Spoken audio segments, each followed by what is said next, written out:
ये साहस कैसे आएगा? आए, आज सीखेंगे।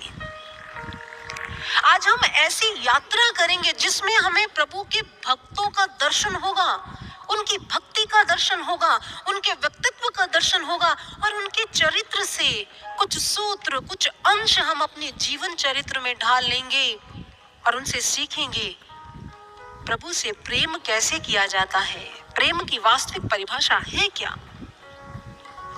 गोस्वामी तुलसीदास जी हमें लेकर जाना चाहते हैं चित्रकूट की ओर। कहते चित्रकूट ऐसा घाट है, ऐसा स्थान है जहां मेरे प्रभु श्री राम, लक्ष्मण और श्री जानकी जी विहार कर रहे हैं। विहरत सिय रघुवीर तीर मंदाकिनी के। कहते चित्रकूट में मंदाकिनी नदी मंद मंद बह रही है और वायु ऐसे चल रही है जैसे पहुनाई कर रही हो। पुष्प बिखर रहे हैं, मानो पुष्पों की वृष्टि ऐसे हो रही है जैसे देवगण भगवान के आने का स्वागत कर रहे हों। अरे प्रभु आप यहाँ आए हैं, हम आपका दर्शन कर रहे हैं, हम धन्य धन्य हो गए।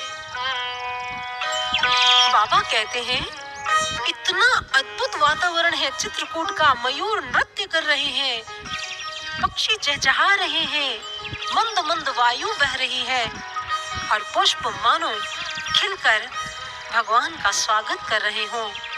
और उसी में गोस्वामी तुलसीदास जी ने कहा, गावत कोयल कीर तीर मंदाकिनी के।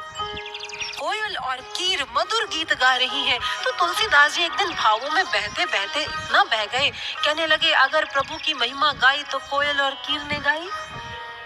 तो भक्त ने कहा कौन सी कोयल, कौन सा कीर? तो उन्होंने कहा बात तो सच है, प्रभु की महिमा दो ने कही। कूजंतं राम रामेति मधुरं मधुराक्षरम आरूह्य कविता शाखं वंदे वाल्मीकि कोकिलम।